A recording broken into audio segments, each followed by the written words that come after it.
On va parler des crédits immobiliers, Nicolas Dose. Les banquiers sont invités, enfin plus qu'invités d'ailleurs, à être plus souples avec les emprunteurs l'année prochaine. Invité plus souple, mais aussi bien encadré.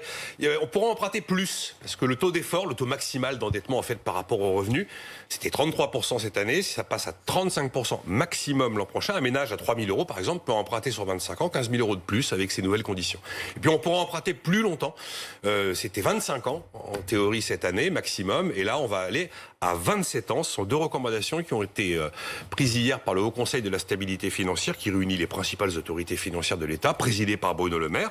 Mais la nouveauté, c'est qu'en 2020, on avait dit, bon, on vous recommande de faire ça, mais là, c'est en 2021, on vous recommande de le faire, et en tout cas, l'été prochain, c'est une obligation.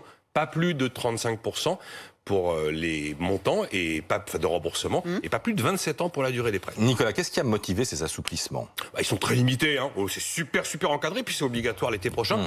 Il y avait plein de parties qu'il fallait satisfaire. Les professionnels de l'immobilier veulent un marché dynamique, la construction aussi. Après, il y a les banques, vous savez, elles se font de la concurrence avec les prêts immobiliers. Elles gagnent pas d'argent dessus, en fait. C'est un produit d'appel pour vendre autre chose. Il fallait quand même un peu les empêcher d'aller trop loin et de prendre trop de risques, notamment pour leur propre sécurité à elles. Et puis, il y a la question des primo-accédants, de plus en plus exclus du marché, qui subissent des refus de prêts. Donc voilà. En évitant malgré tout un excès de surendettement, il fallait rouvrir le marché aux primo-accédants.